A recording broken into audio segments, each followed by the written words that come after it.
శ్రీమాత్రే నమః. శివాయ గురువే నమః. నమస్కారం అండి అందరికీ. ఈరోజు మనము శ్రీమాత అంటే లలితా సహస్రనామంలోని మొదటి నామం అయిన శ్రీమాత గురించి తెలుసుకోబోతున్నాము. ఇది కేవలం ఒక పేరు కాదు. ఈ ఒక్క నామములో ఉచ్చారణ రహస్యం ఉంది, అక్షర శక్తి ఉంది, శాస్త్రీయంగా నిరూపితమైన ప్రభావం కూడా ఉంది. ఈరోజు శ్రీమాత అనే నామాన్ని పూర్తిగా అర్థం చేసుకుందాము. లలితా సహస్రనామం మొత్తము 1000 నామాల సమాహారము. కానీ మొదటి నామం శ్రీమాతానే ఎందుకంటే అమ్మవారు ఈ సృష్టికి మూలం, జగన్మాత. ఈ నామం ఉచ్చారణ నుండి శాస్త్రీయ ప్రభావం వరకు ప్రతి అంశాన్ని ఇప్పుడు మనము అర్థం చేసుకుందాము. వీడియోని ఎక్కడ స్కిప్ చేయకుండా పూర్తిగా చూడండి, అప్పుడే మీకు కూడా పూర్తిగా అర్థమవుతుంది. కొత్తగా చూసేవాళ్ళు మన ఛానల్ని సబ్స్క్రైబ్ చేసుకోండి. చివరిగా ఒకటండి, మీ అభిప్రాయాన్ని కూడా కింద కామెంట్ చేయండి. ఇప్పుడు మనము శ్లోకము ఇంకా నామావళిలో ఎలా ఉచ్చరించాలి, ఈ నామాన్ని ఎలా ఉచ్చరించాలి అనేది తెలుసుకుందాము. శ్రీమాత శ్రీ మహారాజ్ఞి శ్రీమతి సింహాసనేశ్వరి అనే శ్లోకంలో వస్తుంది.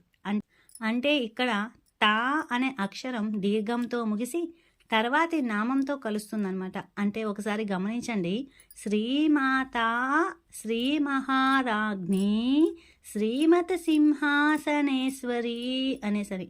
అంటే ఒక నామం దగ్గర తా అని దీర్ఘం ఇస్తూ రెండవ నామంకి ఎలా అయితే చేరుతామో అలాగా నామానికి దీర్ఘం అనేది ఇవ్వాలన్నమాట. తా అనే దానికి దీర్ఘాన్ని ఇస్తూనే రెండవ నామాన్ని అందుకోవాలి.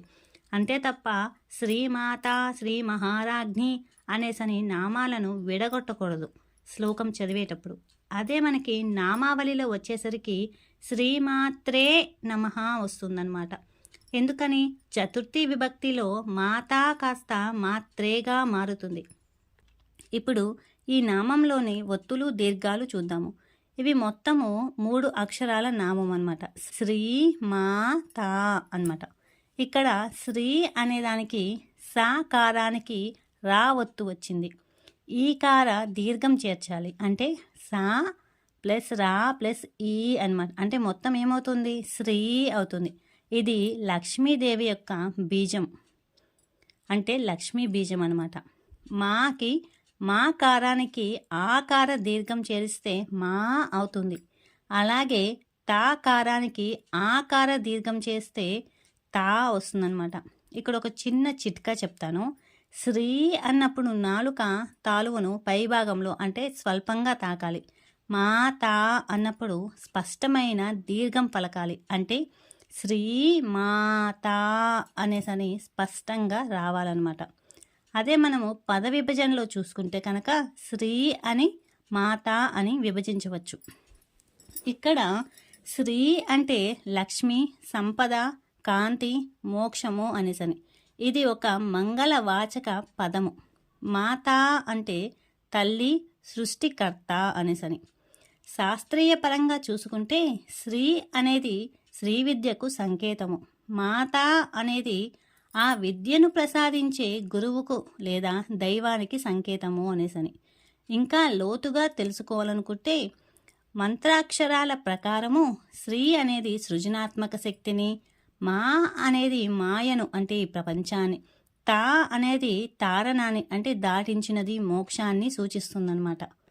అదే మా అంటే కూడా ఒక్కొక్కసారి కొలత అని కూడా వస్తుంది. మాతా అంటే ఈ అనంత విశ్వాన్ని తన సంకల్పంతో కొలిచి అంటే సృష్టించి మనకు అందించినది అని అర్థం వస్తుందన్నమాట. ఇప్పుడు ఈ నామం మనకి ఏమి నేర్పుతుందో తెలుసుకుందాము. ప్రపంచమంతా ఒకే తల్లి బిడ్డలము అంటే వసుదైక కుటుంబం అనే భావనను మనకు నేర్పుతుంది. ఎందుకంటే ఈ సృష్టి మొత్తానికి ఉన్నది ఒకటే తల్లి, అదే అమ్మ శ్రీమాత. అలాగే ప్రకృతిని తల్లిగా చూడడం అనేది నేర్పుతుంది. బిడ్డకు తల్లిపై ఉండే నమ్మకంలా దైవంపై సంపూర్ణ విశ్వాసం ఉంచాలని మనకి ఈ నామము చెబుతుంది. ఇప్పుడు మనము జీవితానికి ఈ నామాన్ని ఎలా అన్వయించుకోవాలో తెలుసుకుందాము. ప్రతి స్త్రీమూర్తిలోనూ శ్రీమాతను దర్శించాలి, అంటే ప్రతి స్త్రీలోనూ అమ్మను దర్శించాలి అనేసి అని చెప్పి. కష్టాలు వచ్చినప్పుడు భయం పడకుండా ఒక బిడ్డ తల్లిని పిలిచినంత ఆర్తితో అమ్మా అని పిలవడం నేర్చుకోవాలి. ఇప్పుడు ఈ నామం యొక్క ఫలితం కూడా తెలుసుకుందాము. ఈ నామస్మరణ వల్ల తల్లికి ఉండే రక్షణ కవచము మనకు లభిస్తుంది.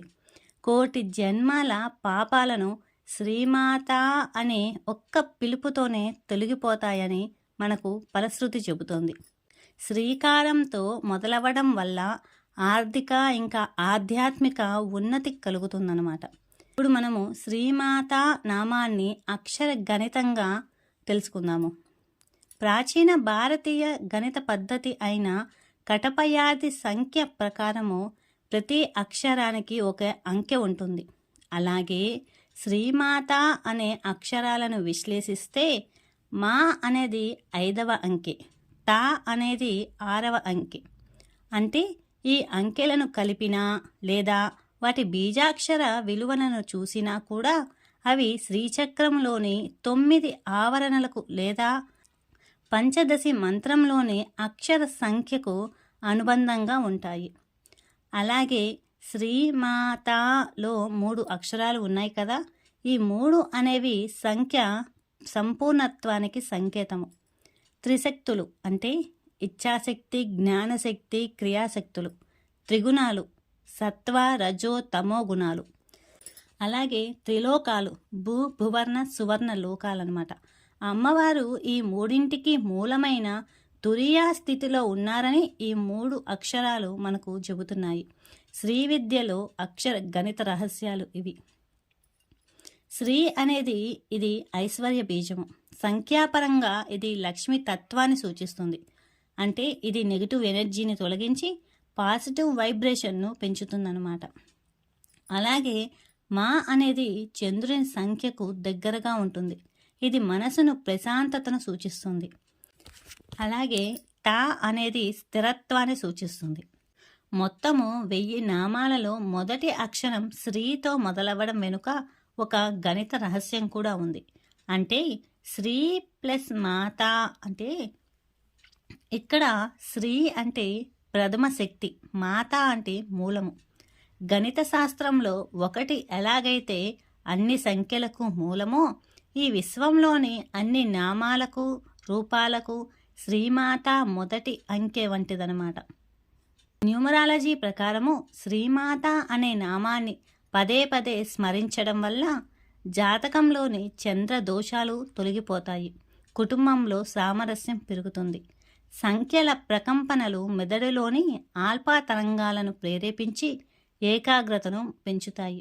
శ్రీమాత అనే నామం లేదా లలితా సహస్రనామ పారాయణం వల్ల శరీరంలో కలిగే మార్పులను ఆధునిక విజ్ఞాన శాస్త్రం, ముఖ్యంగా నరాల విజ్ఞానము ఇంకా ధ్వని తరంగాల సిద్ధాంతము ఇలా చెబుతున్నాయి. మనము శ్రీమాత అని ఉచ్చరించినప్పుడు అందులోని శ్రీ ఇంకా మా అనే దీర్ఘాలు ఉన్నాయి కదా, అక్షరాలు. ఆ స్వరాలు, ఈ దీర్ఘస్వరాల ఉచ్చారణ మెదడును బీటా స్టేట్ అంటే ఆందోళన, ఒత్తిడి ఇవన్నమాట నుండి ఆల్ఫా స్టేటుకు అంటే ప్రశాంతతకు, ఆందోళన ఒత్తిడి నుంచి ప్రశాంతతకుగా మారుస్తుంది అనమాట. బీటా స్టేట్ నుంచి ఆల్ఫా స్టేటుకు మారుస్తుంది. ఇది గాఢ నిద్రకు ముందు ఉండే స్థితిని పోలి ఉంటుంది. అంటే మెదడుకు విశ్రాంతినిస్తుంది. అలాగే శ్రీమాతలోని మా అనే అక్షరం ఉంది కదా, అది పలికేటప్పుడు పెదవులు మూసుకొని ఒక రకమైన హమ్మింగ్ శబ్దం వస్తుంది. ఒకసారి మీరు కూడా చెప్పి చూడండి. మా అంటాం కదా, అంటే 2 పెదాలు ఇలా కలిసి తెరుచుకొని ఆ సౌండ్ వస్తుంది కదా, అది ఒక హమ్మింగ్ లాగా ఉంటుందన్నమాట. ఈ వైబ్రేషను మెడ భాగంలో ఉండే వాగస్ నరమును ప్రేరేపిస్తుంది.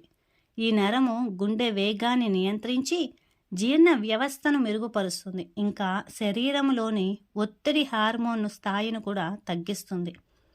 అలాగే మనము శబ్దం అనేది ఒక శక్తి రూపము. శ్రీమాత అని పలికినప్పుడు నాభి అంటే బొడ్డు నుండి గొంతు వరకు గాలి ఒత్తిడి అనేది ప్రవహిస్తుంది. ఈ ధ్వని తరంగాలు మన శరీరములోని కణజాలను అంటే సెల్స్పై ఒక విధమైన సూక్ష్మ మసాజ్ లాగా పనిచేస్తుంది. దీనివల్ల రక్త ప్రసరణ మెరుగుపడి కణాలలోని వ్యర్థాలు తొలగిపోవడానికి సహాయపడతాయి. సంస్కృత అక్షరాల ఉచ్చారణలో నాలుక అంగిలిలోని కొన్ని నిర్దిష్ట పాయింట్లను తాకుతుంది. ఇది మెదడులోని పిట్యూటరీ ఇంకా పీనియల్ గ్రంథులను ప్రేరేపిస్తుంది. దీనివల్ల శరీరంలో నిద్రకు సహాయపడే ఇంకా సంతోషాన్నిచ్చే హార్మోన్లు విడుదలవుతాయి. సైమాటిక్స్ అనే శాస్త్రం ప్రకారము ప్రతి ధ్వని ఒక నిర్దిష్టమైన రేఖాగణిత ఆకృతిని సృష్టిస్తుంది. లలితా సహస్రనామంలోని నామాలను పలికినప్పుడు అవి నీటి అణువులపై ఒక అద్భుతమైన స్వరూప ఆకృతులను ఏర్పరుస్తాయి. మన శరీరము 70% నీటితో నిండి ఉంటుంది కాబట్టి ఈ నామం జపం మన శరీరములోని నీటి అణువులను క్రమబద్ధీకరించి ఆరోగ్యానికి దోహదపడుతుంది. మనము నామం పలికేటప్పుడు మనసులో ఎలా భావన చేయాలి?